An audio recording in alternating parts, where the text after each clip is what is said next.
Structural discrimination. You know, we live in we all been we all been swimming in this dirty pond. Let me just say it that way. I would be remiss if I didn't contextualize this moment in Black History Month. You know, Diva Pager, a noted sociologist and criminologist who died a few years ago, did a study on the probability of people getting called back for jobs if they had a criminal record. And one of her baseline findings was that white men convicted of felonies got callbacks at higher rates than Black men without felonies who had college degrees. And I put that top line finding out to illustrate that we are swimming in a dirty pond of structural discrimination that we refuse to address forthrightly in this country.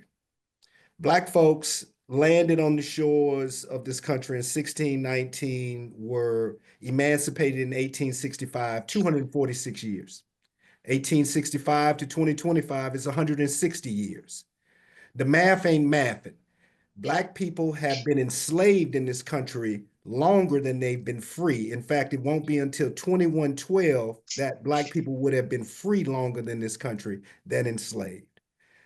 So in that 60 years of, I mean, that 160 years of so-called freedom, from 1865 to 2025, you had 99 years of legalized apartheid called Jim Crow.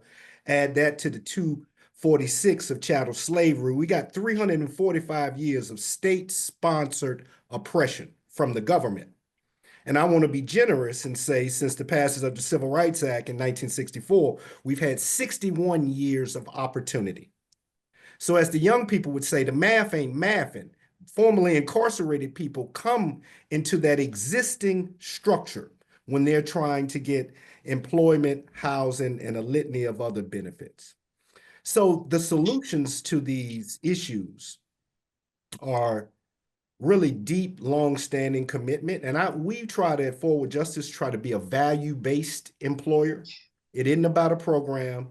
It isn't about a project. It isn't about certain positions. It's value-based because we believe that people with lived experience can excel at any numbers of positions. I've been everything from a produce manager now to a licensed attorney and the executive director of $1 million, $2 million corporations.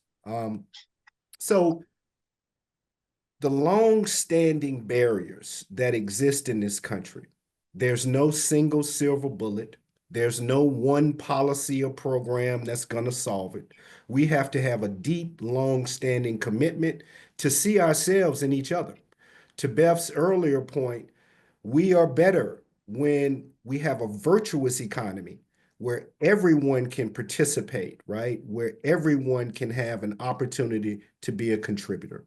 And that's what we're striving for. You know, there have been waves of policy prescriptions that have been more popular during certain times. We talked about some of the fair hiring stuff. Now we have clean slate with cleaning records. There is no single thing that's going to do it for this population.